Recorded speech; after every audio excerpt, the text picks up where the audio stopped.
on, Kristen. There. All right. Well, thanks for taking the time to come in for a moment.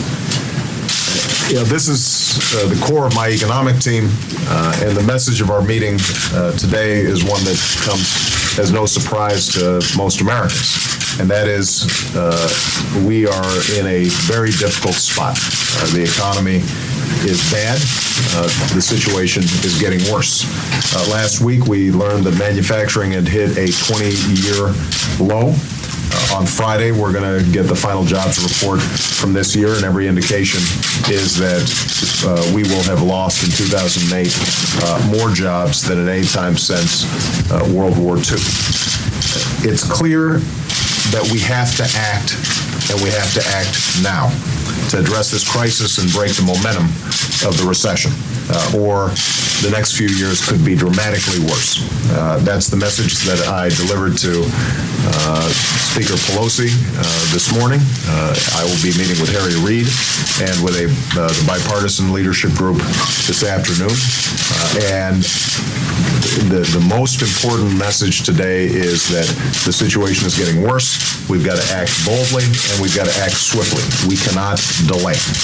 I said in my web address this past Saturday, this is not a Republican problem or a Democratic problem. At this stage, this is an American problem, and we're all going to have to chip in and do the hard work that's required and what the American people expect of us. Over the last few weeks, our economic crisis has only grown deeper. 2 million Americans have now lost their jobs over the last year. We have a substantial number. In fact, Christina Romer, our economist from the Council of Economic Advisors, indicates to me that in addition to the 2 million who've lost jobs, so you've got 2.8 million who have moved from full-time work to part-time work. So when you start counting in people who are underemployed, then the situation is very dire for American families. Again, manufacturing's hit a 28-year low across America. Millions of Americans are struggling with rising costs, growing debts, concerns about home foreclosure, a deepening sense of unease. When I last met with my team, I asked them to continue their work on an American recovery and reinvestment plan that would not only create jobs in the short term, but also spur economic growth and lay the foundation for sustained competitiveness in this global economy over the long term. During today's meeting, I learned about the substantial progress that they've made in developing that plan.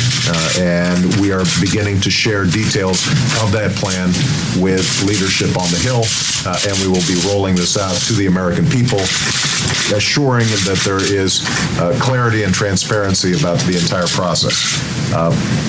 One of the things that I've emphasized to my team, and one of the things that I've emphasized to congressional leadership, and will emphasize again today, is that not only do we have to act boldly, swiftly, and with a sufficient magnitude to make a difference, but we've also got to do things in a new way.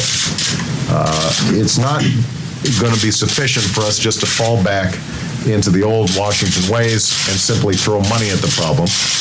We need to demand vigorous oversight. We need to have strict accountability in terms of how the recovery and reinvestment plan operates. The American people have a right to know how every dime of their money is spent, and that is going to be built into the plan so that everybody understands what is being done in order to address this crisis. We also in this group talked today about the financial system that is still precarious. We have not seen the credit markets recover the way we would have liked to see them recover, despite the efforts of Treasury and of the Fed, many unprecedented steps that have been taken. And so part of this team's task is to shape the next phase of economic recovery so that it is more transparent, so that it is more consistent, so that the public and the markets and businesses all understand exactly how it is working, what our expectations are, and what will be accomplished as a consequence of some of the extraordinary steps that have been taken. Finally, We talked today about the tough choices that we're going to have to make to restore fiscal responsibility so that as the economy recovers, our deficit can start to be brought down. As I've said earlier, right now, the most important task for us is to stabilize the patient. The economy is badly damaged. It is very sick. And so we have to take whatever steps are required to make sure that it is stabilized. But we also have to recognize that if we're going to grow this economy over the long term, if we're going to create a better future for our children and our grandchildren, then we can't be fiscally irresponsible about how we do it. And so we have been in deep conversations and will continue over the next several weeks to shape our recovery and reinvestment package alongside very concrete, serious plans for midterm and long-term fiscal discipline. And that is something that we will also be presenting to the American people as well as leadership on Capitol Hill. So I'm looking forward to meeting with both Democrats and Republicans this afternoon.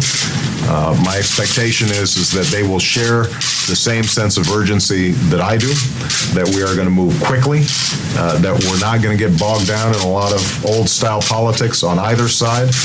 There's not going to be a lot of finger-pointing or posturing. The American people need action now. That's what I intend to provide as President of the United States. So with that, let me take a couple of questions. Christy, I'll start with you. Thank you. How fast does this plan need to move to passage? And in moving swiftly and boldly, are you concerned at all about sacrificing transparency and the full examination of the process? And also, if you don't mind, could you also talk about the extent to which the tax cut part of this plan is a political deal for getting it passed? Well, let me take the second question first. Some of you, at least, were following the campaign. And for the last 2 years, I've talked about the need for middle-class tax cuts. So the notion that me wanting to include relief for working families in this plan is somehow a political ploy when this was a centerpiece of my economic plan for the last few years doesn't make too much sense.